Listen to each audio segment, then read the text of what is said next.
Я по поводу недавнего интервью Вадима Мицеровича Припавлова, он там упомянул институт ярлыка «Золотой Орде», и что вот благодаря этому ярлычеству, который был «Золотой Орде», в городских сообществах на Руси как раз-таки была подавлена вот это вот ключевое, ну как он там называет, там, демократия. Вот. То, что вы говорили сейчас, мне кажется, вот вы пропустили этот момент все-таки с ярлыком. Можете все-таки обозначить его роль в том, о чем вы говорили, да, вот, что на самом деле... Да. Тут два момента. Первый момент, нужно быть очень осторожным, когда мы говорим об истории того периода, крайне осторожным.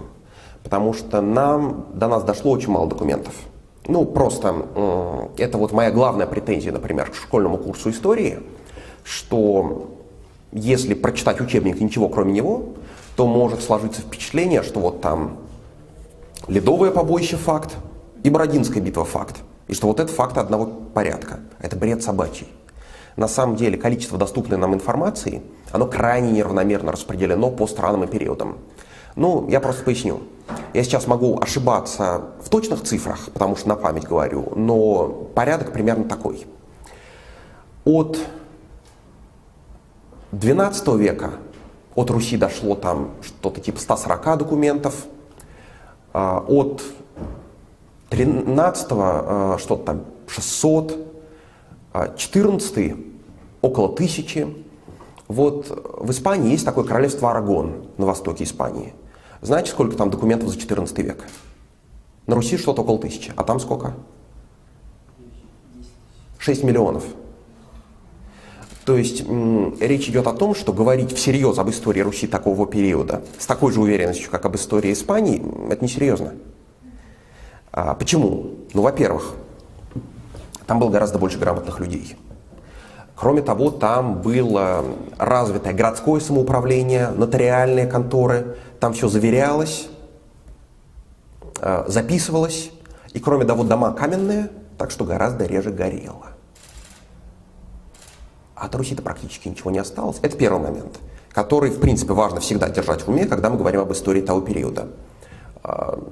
Ну, что это все бабушка нотовая сказала. Второй момент, про ярлыки. Простите, а вы говорите про подавление городской демократии. А городской демократии где? Вот в Киеве была городская демократия, это да.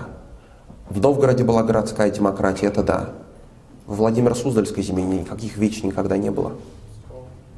Во Владимиро-Суздальской земле, то есть той, откуда Московия пошла, центральной России нынешней, никаких городских собраний не было никогда. Там было нечего подавлять. Просто потом, это хороший вопрос, по каким причинам, но именно эта модель, Владимиро-Суздальская, распространилась на всю Русь, и все другие альтернативные модели подавила. Почему так произошло? Вопрос. Но демократической традиции там никогда и не было. Еще какие будут вопросы?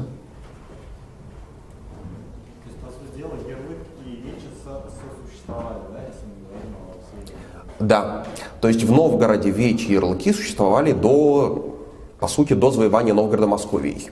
И прекратились не из-за того, что прекратились ярлыки, а из-за того, что пришла Москва.